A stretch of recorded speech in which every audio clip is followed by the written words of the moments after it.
Indeed it is.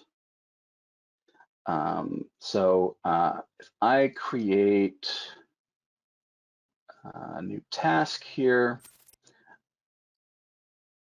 one of the scripts that's in the automation cookbook is installing a package from a URL. And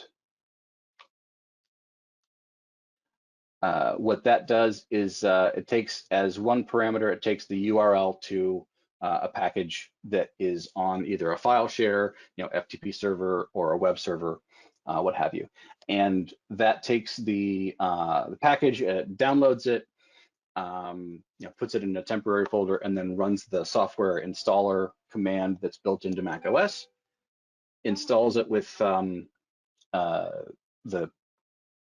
admin permissions that the RMM agent has been granted, and then you'll get a report back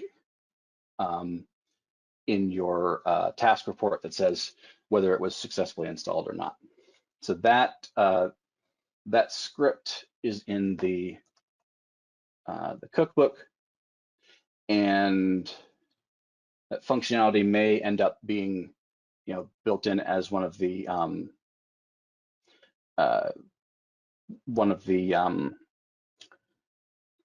default automated tasks as well. I've got a number of those in the cookbook that I'm working with the engineering folks to get those added as default tasks instead of having to keep directing people to the cookbook to get those.